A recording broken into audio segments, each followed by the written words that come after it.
हेम नारायण तिवारी द्वारा की गई प्रेस वार्ता कर जल्द से जल्द कार्यवाही की मांग की गई। हेम नारायण द्वारा जल्द से जल्द कार्यवाही की मांग की। लखनऊ से खबर आपको बता दें, जहां इंदिरा नगर निवासी हेम नारायण तिवारी ने अपनी धर्मपत्नी के साथ आज एक प्रेस वार्ता कर बताया कि 2 महीने पहले एक लड़की आई और अपनी गरीबी का हवाला देकर उनकी कंपनी में नौकरी मांगने लगी। उन्होंने उसे नौकरी पर रख लिया। उस लड़की ने उन्हें आश्वासन दिया कि वो सारे कार्य ईमानदारी से करेगी। उसके बाद उस लड़की ने सहानुभूति दिखाकर उसको फंसाने की कोशिश करी, परंतु हेम नारायण तिवारी का कहना है कि उन्होंने उसकी इस मंशा को सफल नहीं होने दिया। उसके बाद उस लड़की ने उनकी ऑफिस से कंपनी के कुछ महत्वपूर्ण दस्तावेज जैसे चेक, कुछ असाइनमेंट तथा कई महत्वपूर्ण कागजात ले लिए और उनकी फोटो भी खींची। जब उसने कंपनी की सारी चीजें ले ली, उसके बाद वो उनको जल्द सैलरी देने का दबाव बनाने लगी, जबकि उन्होंने कहा कि बीच में सैलरी दी जाती है। उसके ज्यादा दबाव बनाने पर उन्होंने उसको कुछ रकम दी। उसके बाद जिस लड़की को नौकरी पर रखा था, उसके कैबिन में गए तो हेम नारायण तिवारी ने बताया कि उस कैबिन से 2 लैपटॉप, कंपनी का मोबाइल और 1,20,000 रुपए कैश और बहुत सारे कंपनी की जरूरी दस्तावेज गायब थे। तब उन्होंने उसको ये सूचना दी और कहा कि ऑफिस आकर ये सब चीजें वापस दे दो और अपनी बची हुई तनख्वाह भी ले लो। उसके बाद वो उनको धमकी देने लगी कि उसके पास कई महत्वपूर्ण दस्तावेज हैं जिनसे वो उनको उनके कारोबार को बर्बाद कर देगी और उनकी सामाजिक प्रतिष्ठा को धूमिल कर देगी। नारायण तिवारी के अनुसार उन्होंने कई बार उससे कहा कि ऑफिस का सामान और मोबाइल वापस कर दो, परंतु उसने सामान और मोबाइल से वापस नहीं किया। लेकिन उस लड़की ने उनकी फर्जी और भ्रामक खबरें इनके ऊपर और इनकी कंपनी के ऊपर आरोप लगाते हुए बनाकर इनके दस्तावेजों में जो भी नंबर थे उन लोगों को फॉरवर्ड कर दी और कई ग्रुपों में डाल दी, जिस पर हेम नारायण तिवारी ने कार्रवाई करते हुए एक तहरीर अपनी चौकी पर दी और कई अन्य जगह दी।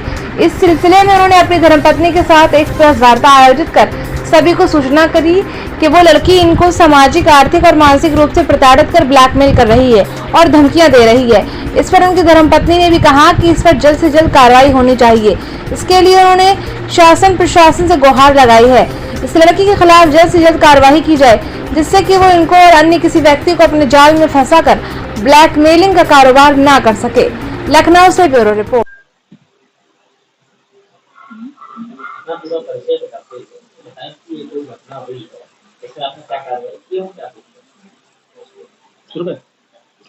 मेरा नाम डॉक्टर हेम नारायण तिवारी और मैं श्री नर्मदा फूड बेवरेज और हर्बल प्राइवेट लिमिटेड का निर्देशक हूँ।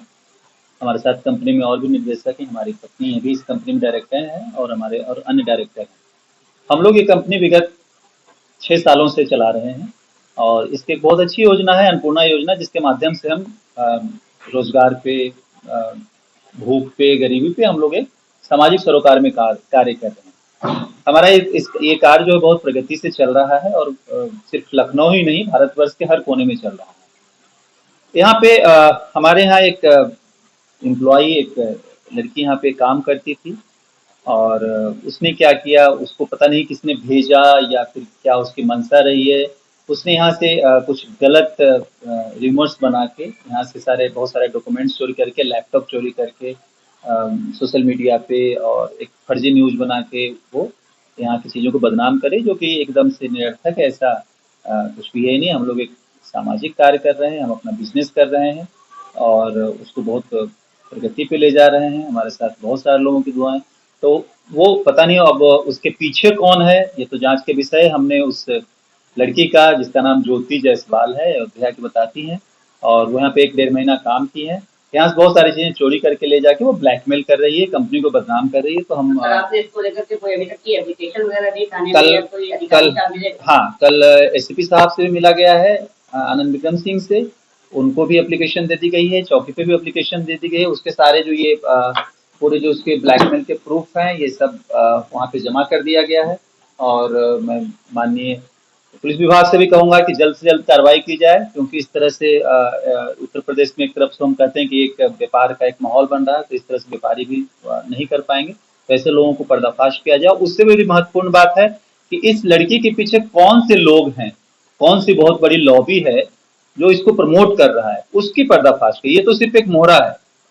ऐसे ऐसे बहुत सारे तमाम बड़े और छोटे ऑफिसेस हैं जहाँ पे ऐसे लोग एंट्री कर सकते हैं, एंट्री करके उसको पहले वो लड़की, सबसे बड़ी सोचने की बात है कि पहले वो लड़की प्रेम जाल में फंसाने की कोशिश की, मैं आपको खुश देखना चाहती हूँ, हंसी का कारण बनना चाहती हूँ, लेकिन जब हम लोगों ने उसमें नहीं फंसे तो वो फिर इस रंग में आ गई कि आपको ऐसे कर दूंगी, ये कर दूंगी, ये कर दूंगी, और पैसे दो, खुलेआम लिखती है पैसे दो। जब उसको मैं श्री नर्मदा फूड बेवरेज में एज अ काउंसलर वर्क करती हूँ। मैं जब से यहाँ आई थी तब से यहाँ पे ज्योति मैडम थी और उनका बिहेवियर थोड़ा सा अप डाउन ऐसा रहता ही था। मुझसे भी कभी कदार उनका ऐसे ही होता था कि ये एम्प्लॉय ये कर रहा है, वो कर रहा है, तो मैं उससे उन चीज़ों को टाल देती थी। और जैसे यहाँ पर जो एज अ एचआर वो थी, अदर जो एम्प्लॉयज़ थे, उनके साथ भी उनका बिहेवियर ठीक नहीं था। इवन अगर कुछ बात करने के लिए कुछ भी होता था, जाना होता था, तो हमें अकेले बात करनी है, ऐसे करनी है, या अग्रेसिव हो जाना थोड़ा बहुत। सारा अमाउंट जो है उनके एचआर के पास जनरली एडमिन के खर्चों का होता है। मेरे पास इन चीज़ों की जानकारी रहती है। वो भी जो है उनके द्वारा यहाँ से गायब किया गया है। इवन जिस दिन वो गई हैं उसके बाद से यहाँ के जो डॉक्यूमेंट्स चोरी हुए हैं, वो उन्होंने चोरी ही किए, क्योंकि और कोई यहाँ पर उपस्थित ही नहीं था। उसके बाद से ऑफिस उस दिन से बंद रहा, संडे को। क्या कभी जो जिस तरह से वो ब्लैकमेल करने के लिए आरोप लगा रही है कुछ और, तो क्या कभी आप लोगों ने देखा कि इस तरह की कोई बात सामने आई कभी उनकी तरफ से आपके यहाँ? नहीं सर, देखिए हम भी यहाँ पर एज ए लेडीज हूँ, मैं भी यहाँ पे सर के साथ काम कर रही हूँ। उस दिन अभी यहाँ पे सर का जो बिहेवियर है वो सबके साथ बहुत ही, महिलाओं के साथ बहुत ही सौहार्दपूर्ण रहता है और बहुत ही स्नेहपूर्ण वातावरण में यहाँ बहुत ही डिसिप्लिन होते हैं। तो इस तरह का तो अगर उन्होंने कोई भी एलिगेंस लगाया उसको हम बिल्कुल भी नहीं मान सकते, उसका पूरी तरह से विरोध करते हैं। क्योंकि अभी मैं आपको बताऊँ, रक्षाबंधन देखिए मैंने तो राखी बांधी है, यहीं पर ऑफिस में ही हुआ है। तो उनकी गतिविधियों पे, जैसे आप काम कर रहे थे उनके साथ, तो क्या उनकी गतिविधियां कुछ इस तरह की